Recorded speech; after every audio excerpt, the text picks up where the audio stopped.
அல்ஹம்துலில்லாஹ். அது அவர்கள் குறிப்பிட்ட போது சொன்னாங்க, தாலாட்டு பாத்திமா என்ற பாடலை நான் சோசியல் மீடியால பாடி பல லட்சம் பேர் பார்த்துக்கிறாங்க. அதுல வரிகளில் எல்லாம் ஒரு காலத்துல பிள்ளைகளை தாலாட்டி ரசூலுல்லாவை, பேர பிள்ளைகளை பாத்திமாவை, ஆயிஷாவை சொல்லி சொல்லி பாராட்டக்கூடிய காலம் மலையேறி இப்ப சொல்லிக் கொடுப்பதற்கு பதிலாக செல்லை கொடுத்து செல்லமாக பிள்ளை வளர்க்கக்கூடிய காலத்தில் இருக்கிறது.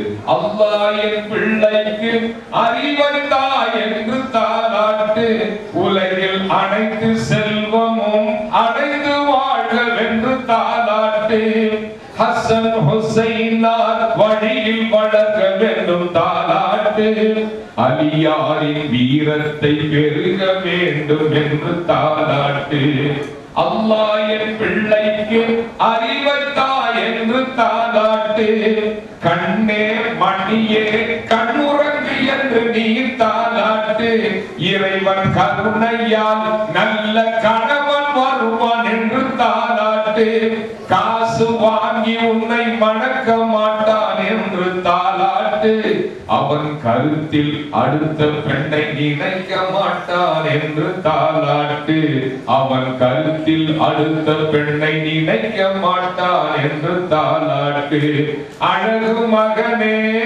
அயர்ந்து உறங்கு என்று தாலாட்டு, உன் அத்தாவை போல உழைத்து பழகு என்று தாலாட்டு, சீதனம் வாங்கி மணக்க வேண்டாம் என்று தாலாட்டு, நீ மணக்க போகும் பெண்ணின் மனசை வாங்கு என்று தாலாட்டு, நீ மணக்க போகும் பெண்ணின் மனசை வாங்கு என்று தாலாட்டு, யாரையும் இழிவாய் நினைக்க கூடாது என்று தாலாட்டு, எந்த ஊரையும் பெயரையும் படிக்க கூடாது என்று தாலாட்டு, உறவினர் பகைத்தால் பொறுக்க வேண்டும் என்று தாலாட்டு, உறவினர் பகைத்தால் பொறுக்க வேண்டும் என்று தாலாட்டு, அவர்கள் உறவுக்கு விளக்காய் இருக்க வேண்டும் என்று தாலாட்டு, அவர்கள் உறவுக்கு விளக்காய்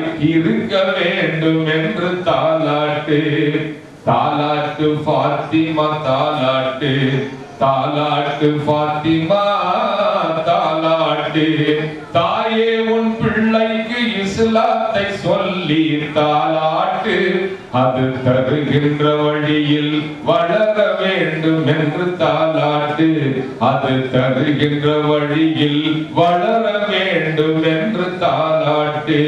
வெரி இம்பார்ட்டன்டான பாயிண்ட் இந்த பாட்டுல இருக்கு. ஒண்ணு, இணை வைப்பதை, அல்லாஹ்வுக்கு இணை வைப்பது அல்லாஹ் மன்னிக்க மாட்டான். அடுத்ததாக உறவுகளை துண்டித்து வாழ்பவரையும் அல்லாஹ் மன்னிக்க மாட்டான்னு சொன்னான். அதனால நாம் இப்போ நீங்க பேசுற ரெண்டு சிறுமிகள் பேசும் பொழுது இதை பற்றி சொன்னார்கள், உறவுகளோடு ஒட்டி வாழ வேண்டும் என்ற தலைப்பில. இங்கே எல்லோரும் பேசியதை போல வாழ்க்கையில் நடந்து கொள்ள வேண்டும் என்பதுதான் ஒவ்வொரு பிள்ளைகளுடைய நெஞ்சங்களிலும் பதிவிக்கப்படுகிறது. எல்லாம் வல்ல அல்லாஹ் நீங்கள் பேசியபடியே உங்களுடைய வாழ்க்கையில் அமைவதற்கும் எங்களுக்கும் நல்ல புத்தியை கொடுத்து, அதே மாதிரி நீங்கள் பேசியது போல எங்களுக்கும் அல்லாஹ் தஆலா ஹிதாயத்தை கொடுக்க வேண்டும் என்ற பிரார்த்தனையோடு இப்படி நிறைவு செய்கிறேன். அஸ்ஸலாமு அலைக்கும் வரஹ்மத்துல்லாஹி வபரகாத்துஹு. செய்தியை உங்களது இனிமையான குரலில் பாடலாக கேட்கும் பாக்கியத்தை எங்களுக்கு வழங்கிய இறைவனுக்கே எல்லா புகழும்.